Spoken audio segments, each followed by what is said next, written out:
গায়ের রং কালো, আবার কালো শাড়ি? হ্যাঁ, আমি ছোট থেকে শুনে এসেছি আমাকে কালো রং মানাবে না, কিন্তু তাও আজকে আমি পরে ফেললাম কালো শাড়ি। তবে শাড়িটা আমার নয়, শাড়িটা ছিল মায়ের, তাই ব্লাউজ আমাকে নিজের হাতে ফিটিং করিয়ে মা আমি হিয়া মিলে বেরোলাম বিয়ে বাড়ি। আর বিয়েটা ওই যে লোকেশন একই, আমাদেরই লজে ছিল।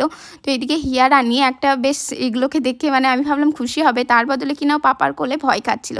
এন্ট্রিতে একটা রোজ নিয়ে এন্ট্রি করে গেলাম ম্যারেজ হলে, তারপরে চলে গেলাম ওইদিকে কোল্ড ড্রিঙ্কসের ওখানে। একটু কোল্ড ড্রিঙ্কস নেওয়ার পরে তারপর স্টলের ওদিকে চলে গেলাম। মা নিচ্ছিল ফুচকা আর আমিও তার সাথে নিয়ে নিলাম একটা দুটো ফুচকা খাওয়া দাওয়ার পর আমরা চলে গেলাম পকোড়া স্টলের ওদিকে। তারপরে আমার বিয়েটা ছিল আমারই একটা বান্ধবীর, ওদের বিয়ের মেনু কার্ডটা দেখে অবাক হয়ে গেলাম। বাবা আমন্ত্রিত অতিথিকে কি সুন্দর মেসেজের মতো করিয়েছে। এদিকে হিয়া ওর পাপার কোলে ঘুমিয়ে পড়েছিল। আজকের মেনুতে ছিল ফিশ বাটার ফ্রাই, এদিকে মশলা কুলচা চিলি চিকেন, আর ছিল বাসন্তী পোলাও, সঙ্গে মিক্সড ভেজ, আর ছিল মাটন কষা। তবে আমি দই কাতলা নিয়েছিলাম আর আইসক্রিমে অপেক্ষায় ছিলাম। তারপরে বাড়ি ফিরে চলে এলাম।